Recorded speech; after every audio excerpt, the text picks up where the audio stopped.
ଶନିଦେବଙ୍କୁ ପୂଜା କରିବା କଠିନ ଉପାସନା ଆବଶ୍ୟକ କରେ।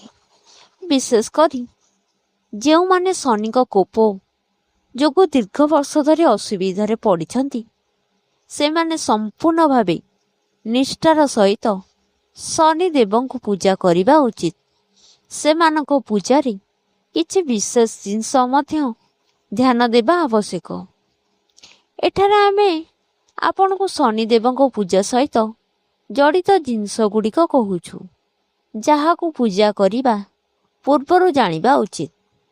ନମ୍ବର 1, ଶନିବାର ଦିନ ବରଗଛରେ ଶନିଦେବଙ୍କ ମୂର୍ତ୍ତି ନିକଟରେ ତେଲ ଅର୍ପଣ କରନ୍ତୁ କିମ୍ବା ସେଇ ତେଲ ଗରିବ ଲୋକଙ୍କୁ ଦାନ କରନ୍ତୁ। ନମ୍ବର 2, ତେଲ ଅର୍ପଣ ସମୟରେ ଧ୍ୟାନ ଦିଅନ୍ତୁ ଯେ ତେଲ ଏଠାରେ ସେଠାରେ ଯେପରି ନ ପଡ଼େ, ଯତ୍ନର ସହିତ ତେଲ ବ୍ୟବହାର କରନ୍ତୁ।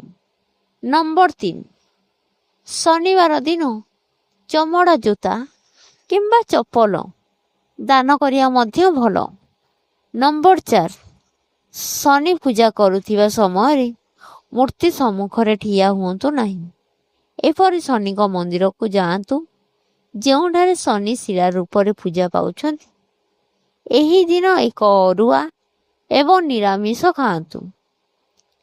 ନମ୍ବର 5, ଭଗବାନ ଶନିଙ୍କୁ ସନ୍ତୁଷ୍ଟ କରିବା ପାଇଁ ବରଗଛ ମୂଳରେ ତେଲ ଢାଳି ଏକ ରାଶି ତେଲ ଦୀପ ଜଳାନ୍ତୁ।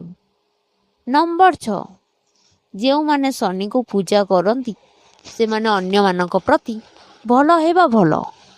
ଏହି ଶ୍ଲୋକମାନେ